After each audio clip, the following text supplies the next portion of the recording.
சமீபமா அந்த பரிதாபங்கள்ல கோபி சுதாகர் இருப்பாங்கல்ல, அவங்க போட்ட வீடியோஸ்ல ஒண்ணு ரொம்ப வைரலான வீடியோ அது. அதாவது புதுசா திருமணமான தம்பதிகள், உடனே மனைவி வந்து கன்சீவ் ஆயிடுறாங்க. அவங்க வேலைக்கு போ முடியல. குழந்தை பொறக்குது. அந்த குழந்தைய 1 வருஷம் பார்த்துக்க வேண்டியதா இருக்கு.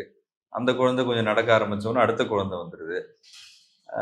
2வது குழந்தையும் பொறந்து அது நடக்க ஆரம்பிச்ச உடனே கணவர் கேட்கிறார், "அம்மா நீ வேலைக்கு போறேன்னு சொன்னியே, போறியா?" அப்படின்னு. அப்ப அந்த மனைவி கேட்கிற மாரியான ஒரு டயலாக். கல்யாணம் ஆகி 5, 6 வருஷம் ஆகப்போகுது. 2 குழந்தை பெத்தாச்சு. இப்ப எந்த ஆஃபீஸ்ல போய் நான் எந்த வேலைய செய்ய முடியும்? எனக்கு எல்லாம் மறந்து போயிருக்குமே! அப்படின்னு ஒரு காமெடியான ஒரு விஷயம் அது.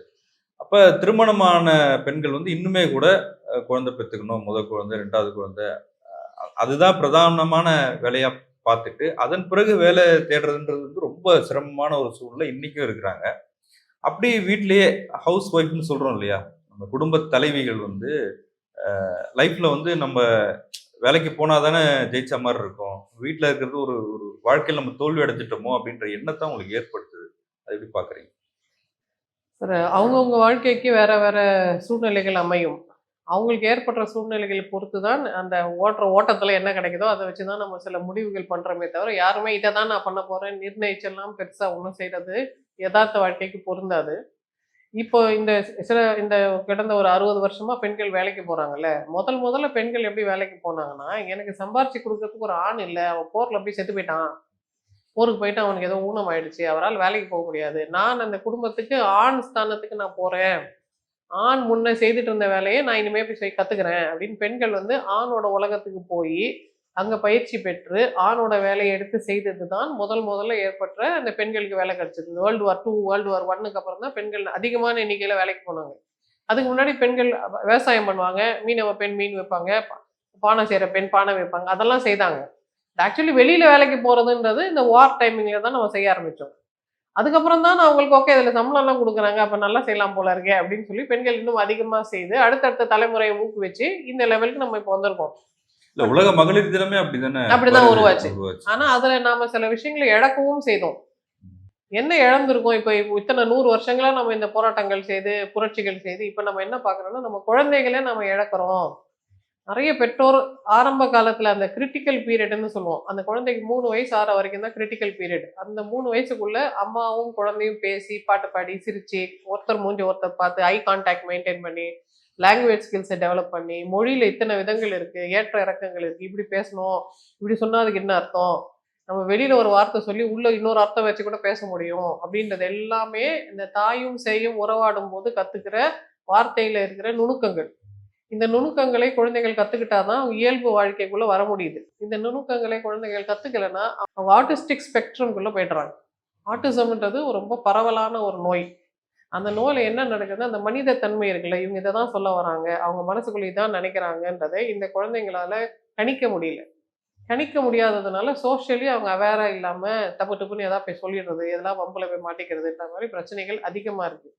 இப்போ ஆட்டிசம் ஏன் இவ்வளோ அதிகமா இருக்குன்னா, அதுக்கு பலவிதமான காரணங்கள் இருக்கு. அது கிருமிகளா இருக்கலாம், ஜெனடிக்ஸா இருக்கலாம், ஏற்கனவே வைத்தியம் பண்ண நோய்களா இருக்கலாம், வேற எத வேணா இருக்கலாம். நெறைய விதமான பாசிபிலிட்டீஸ் இருக்கு.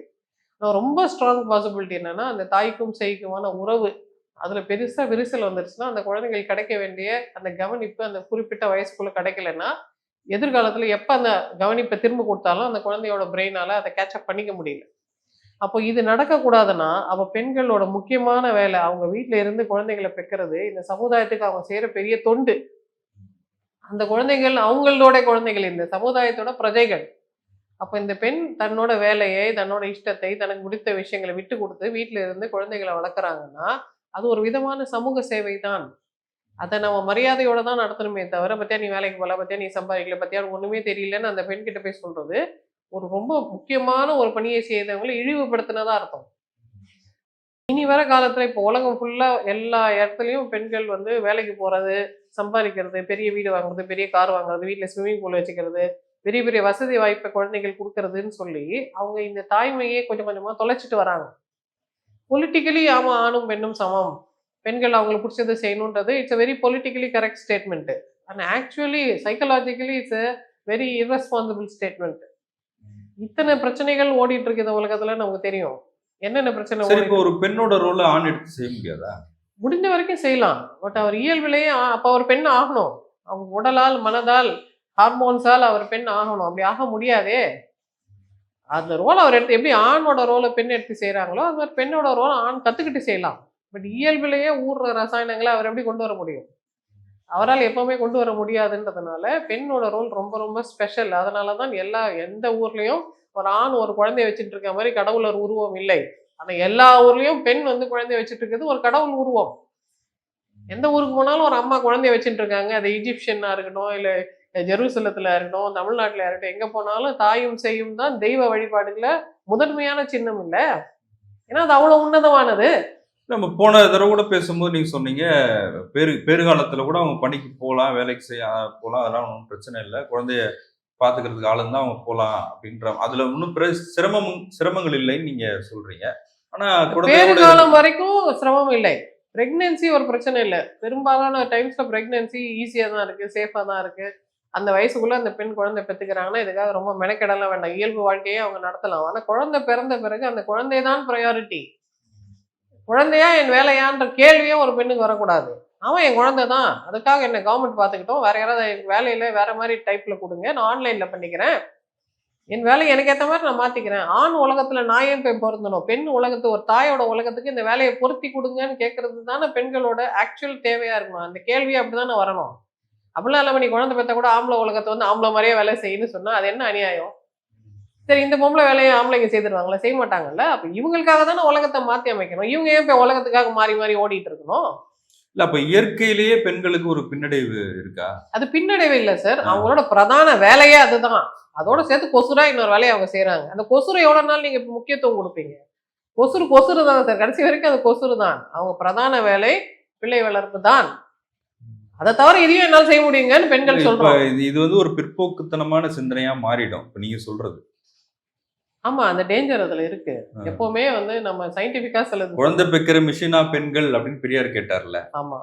இப்ப நீங்க வந்து ஆமா அவங்க குழந்தை தான் பெத்துக்கணும் அதுக்கு தான் இருக்கிறாங்கன்னு குழந்தை சொல்றீங்க. பெக்கறதுனாலதான் அந்த மிஷினுக்கு பெண்ணுன்னு பேரு. முதல்ல அது மிஷினா? மிஷின்றது சர்வைவல் மிஷின் தானே நம்ம சொல்றோம். ஆமா. மிஷின்றது தப்பான வார்த்தை இல்ல. எந்திரம்ன்றது தப்பான வார்த்தை இல்ல. நம்ம நம்ம ஜீனே ஒரு மிஷின் நம்ம சொல்றோம் சார். அதனால அதான் பெண்களை குழந்தை வளர்ப்பு, குழந்தை பெத்துகிறதுன்ற மாதிரி குழந்தை அடிமையா பெற்றுப்பதற்காக மாத்திட்டாங்களே. நான் அந்த பெண்ணை பயன்படுத்தினா, யாராவது ஒருத்தர் அந்த பெண்ணை வந்து ஏமா நீ தான் செய்யணும், அதுக்கு தான் உன்னை வச்சிருக்கிறேன் அப்படின்னு சொன்னா அது அவமானம். நானே அதை தாங்க சூஸ் பண்றேன். எனக்கு அதாங்க வேணும். அதான் என் பயாலஜி, அதான் என் ஐடென்டிட்டி. நான் விரும்பி அதை செய்யறேன்னு ஒரு பெண் சொல்லும்போது, அதெல்லாம் இல்லம்மா அந்த வீட்டுல பொம்பளை பேரு அவங்க வேலைக்கு ஐ மீன் குழந்தை பெத்துக்காக வேலைக்கு போறாங்க, நீ போய் அதே மாதிரி பண்ணி காமின்னு சொல்றதும் இன்னொரு விதமான ஸ்லேவரி தானே. நீங்க யார் சொல்றது அந்த பெண் என்ன செய்யணும்னு? Letter choose for herself. அவங்க ஆனா இது புரிஞ்சுக்க ரொம்ப கஷ்டம் தான் நினைக்கிறேன். ஆமா, இது ஒரு நாசுக்கான விஷயம். அந்த பெண்ணோட சாய்ஸ். அந்த யூஸ்வலி பெண்கள் நீங்க நல்ல அவங்களோட ஃப்ரீடம்க்கு அவங்கள விட்டுட்டீங்கன்னா, அது 5 வயசுல இருக்கும் போதே சொல்லும், நான் பொம்மை வச்சுட்டு இருக்கேன், நான் வந்து வீடு கட்ட போறேன், நான் வந்து டீ பார்ட்டி வைக்க போறேன், என் குழந்தை தொட்டில தூக்குது பாருன்னா குழந்தைகள் சின்ன வயசுலயே பெண் குழந்தைகள் சொல்லுவாங்க.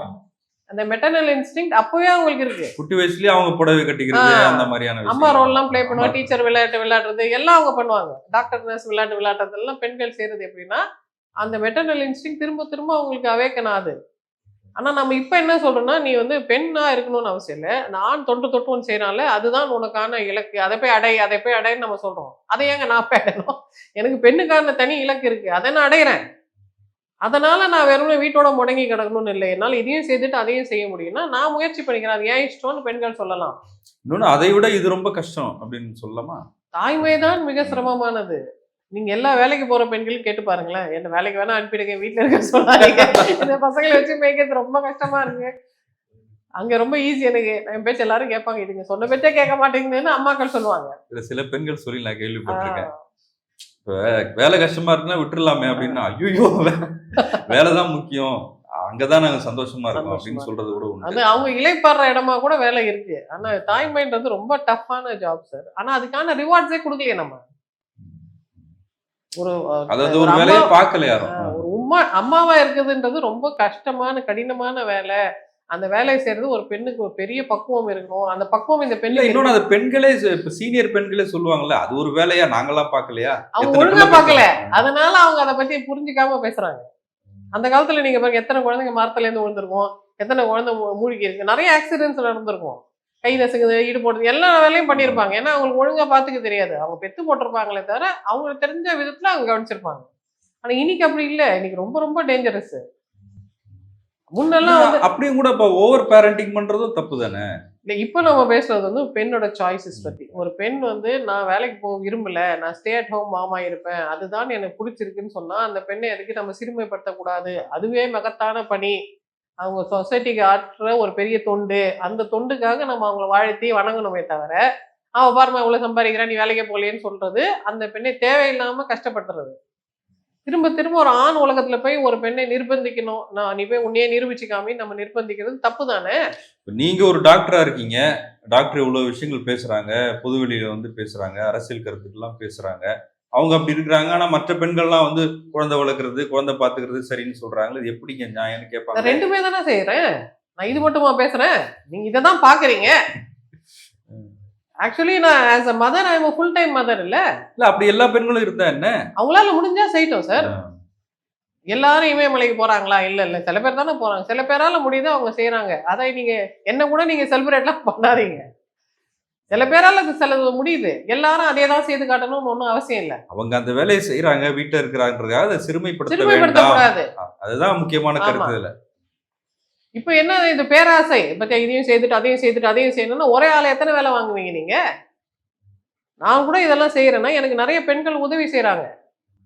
அந்த பெண்கள் உதவி இருக்கனால தான் என்னால இதை செய்ய முடியுது. அப்ப எனக்கு பின்னாடி நிறைய கைகள் இருக்கு. என் 2 கையில மட்டும் நான் அவ்வளவும் செய்யல. பட் என்ன கேட்டீங்கன்னா இதுவா அதுவானா அதுதான் ப்ரையாரிட்டி. இது ரெண்டுமே நான் செய்யறேன்ல, எது ப்ரையாரிட்டி? தாய்மை தான் ப்ரையாரிட்டி. மத்ததெல்லாம் ப்ரையாரிட்டி இல்லை. அதுதான் ஃபர்ஸ்ட் ப்ரையாரிட்டி. இல்ல அதுல இப்ப வீட்டுல இருந்து தாய்மைய வந்து உணர்றது, இப்ப குழந்தைகளை பாத்துக்கிறதுனோட நிக்காது. இப்ப வீட்டுல இருக்கிற பெண் வந்து எல்லா வீட்டு வேலையிலும் செய்யணும். பாத்திரம் கழுவுறதா இருக்கலாம், துணி துவைக்கிறதா இருக்கலாம், வீட்டோட மேனேஜ்மெண்ட், வீட்டை பெருக்கிறதா இருக்கலாம், மாமனார் மாமியார் பாத்துக்கிறதா இருக்கலாம், கேட்ட நேரத்துக்கு சாப்பாடு கொடுக்கணும், டீ கொடுக்கணும் அப்படின்ற விஷயங்கள் இருக்குல்ல. அது பெண்ணுக்கு சிரமம் தானே. அது பெண்ணுக்கு பிடிக்கிறதே இல்லை சார்.